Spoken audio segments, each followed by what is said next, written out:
So एकदम अर्जन्सीमध्ये video बनवण्याचं कारण म्हणजे भारत सरकारने कॉन्टेंट क्रिएटरसाठी राज्यसभेमध्ये 14 एप्रिल 2026 रोजी एक बिल पारित केलेलं आहे. तर ते बिल नेमकं काय आहे, त्याचा इफेक्ट आपल्यावर ॲज अ कॉन्टेंट क्रिएटर म्हणून कसा पडणार आहे, त्याच्यामधून आपल्याला काय मिळणार आहे, काय फायदे आहेत, काय नुकसान आहेत आणि कशाप्रकारे ते बिल आपल्यावरती इफेक्ट करणार आहे, हे सगळं तुम्हाला आजच्या व्हिडिओमध्ये मी सांगणार आहे. तुम्ही कॉन्टेंट क्रिएटर असाल, मग ते इंस्टाग्राम असू दे, फेसबुक असू दे, यूट्यूब असू दे, तुम्हाला हा व्हिडिओ नक्कीच बघावा लागेल. कारण की ॲज अ कॉन्टेंट क्रिएटर भविष्यामध्ये हे बिल आपल्याला खूप महत्त्वाचं असणार आहे. तर नमस्कार मित्रांनो, मी माया तुम्हा सगळ्यांचं पुन्हा एकदा स्वागत करते चॅनलवरती.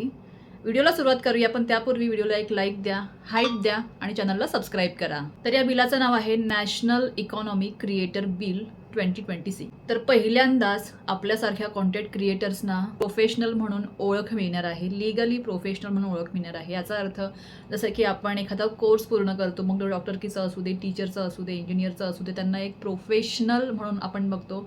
त्याचप्रमाणे आता कॉन्टेंट क्रिएटर असतील त्यांना देखील एक प्रोफेशनल म्हणून या कायद्याद्वारे मान्यता दिलेली आहे. जे यापुढे जर कोणी तुम्हाला म्हणत असेल की तुम्ही टाईमपास म्हणून सोशल मीडिया चालवत आहात किंवा टाईमपास म्हणून त्यावरती काम करत आहात, तर नाही. यापुढे आपण सगळे जे आहोत ते एक प्रोफेशनल म्हणूनच येणार आहोत.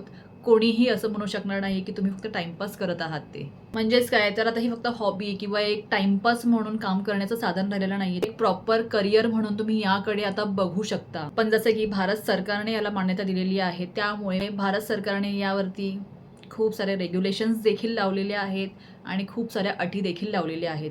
काही आपल्यासाठी खरंच खूप फायद्याचे आहेत, पण काहींमुळे आपलं जो काम आहे, आपलं जे वर्क आहे, त्यावरती निर्बंध देखील येणार आहेत. सो आता बघूया की आपल्याला त्यामुळे काय फायदा होणार आहे आणि काय निर्बंध येणार आहेत ते. तर या बिलाअंतर्गत क्रिएटर्सना इन्शुरन्स आणि पेन्शन यासारखे बेनिफिट्स मिळणार आहेत आणि हे खरंच खूप चांगलं आहे. म्हणजे क्रिएटरचं आर्थिक फ्युचर जे आहे ते थोडंसं आता सुरक्षित होणार आहे.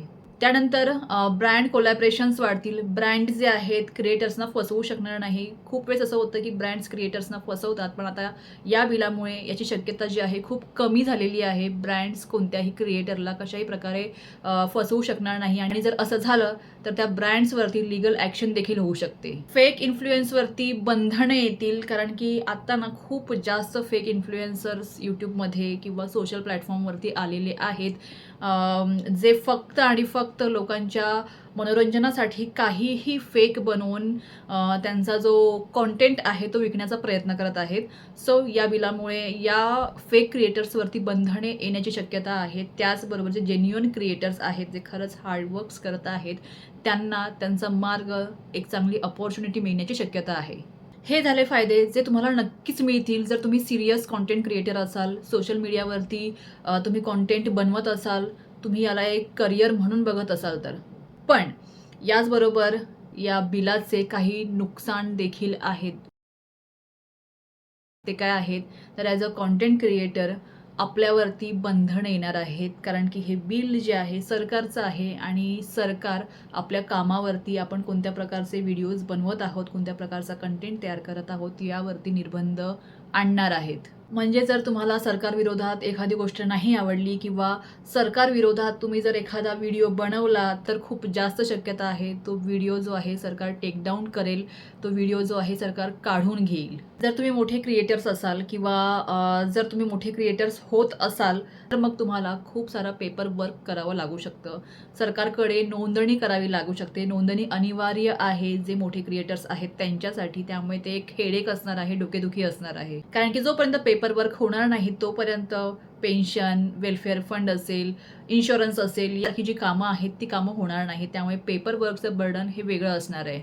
तर थोडक्यात सांगायचं झालं तर हे जे बिल आहे, कॉन्टेंट क्रिएटर विधेयक जे आहे, ते थोडंसं असं बोलू शकतो 50% क्रिएटरच्या फेवरमध्ये आहे आणि 50% क्रिएटरच्या फेवरमध्ये नाही आहे. कारण की प्रत्येक क्रिएटरचा स्वतःचा एक ऑरा असतो, प्रत्येक क्रिएटरचा स्वतःचा एक कंटेंट असतो, एक निश असतं, ज्यावर त्याचं घर चालत असतं, ज्यावर त्याचं करिअर बनलेलं असतं आणि ज्यावर त्याचं करिअर अवलंबून असतं. जे कॉन्टेंट क्रिएटर बिल आहे ना, हे आपण बोलू शकतो की 50% क्रिएटरच्या फेवरमध्ये आहे, पण 50% क्रिएटरच्या फेवरमध्ये नाही आहे.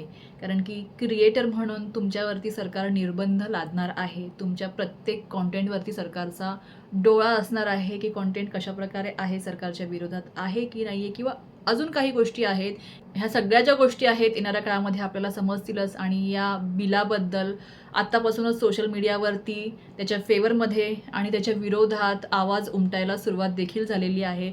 सो तुम्हाला हे बिल कसं वाटलं मला कमेंट करून सांगा. हे बिल खरंच क्रिएटरसाठी उपयोगाचं आहे की नाही आहे हे देखील कमेंट करून सांगा. हा व्हिडिओ आवडल्यास नक्की लाईक करा, चॅनलला सबस्क्राईब करा, कारण की तुमच्यापर्यंत मी असेच महत्त्वाचे व्हिडिओज नेहमी आणत असते. आणि तुम्हाला काही प्रश्न असतील ते देखील कमेंट करा, कारण की प्रत्येक प्रश्नाचं उत्तर मी नक्कीच देते. भेटूया लवकरच नवीन व्हिडिओमध्ये. Till then bye, keep smiling and stay healthy.